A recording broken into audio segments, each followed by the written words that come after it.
النهاردة يا أصحابي هحكيلكوا حكاية غريبة شوية. كان في بطريق صغير كل يوم يبص في المية ويتمنى يكون شكله مختلف. نفسي أطير زي باقي الطيور، نفسي أبقى شبه صحابي.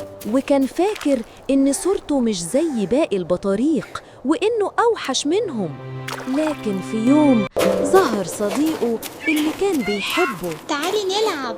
إيه ده مالك؟ زعلانة ليه؟ بس أنا مش زيكوا، انتوا مش هتحبوني. انتي أكتر حد جميل، مفيش حد بيسمعني زيك. هو ما كانش شايف نفسه جميل، لكن صديقه كان شايف فيه إنه أجمل حد في الدنيا. أنا بحبك قوي، أنا ما أقدرش أبعد عنك، انتي أغلى صديقة عندي. ساعتها فهم إن اللي بيحبك بيشوفك جميل مهما كان شكلك. الجمال الحقيقي يا أصحابي في الأفعال مش في الشكل.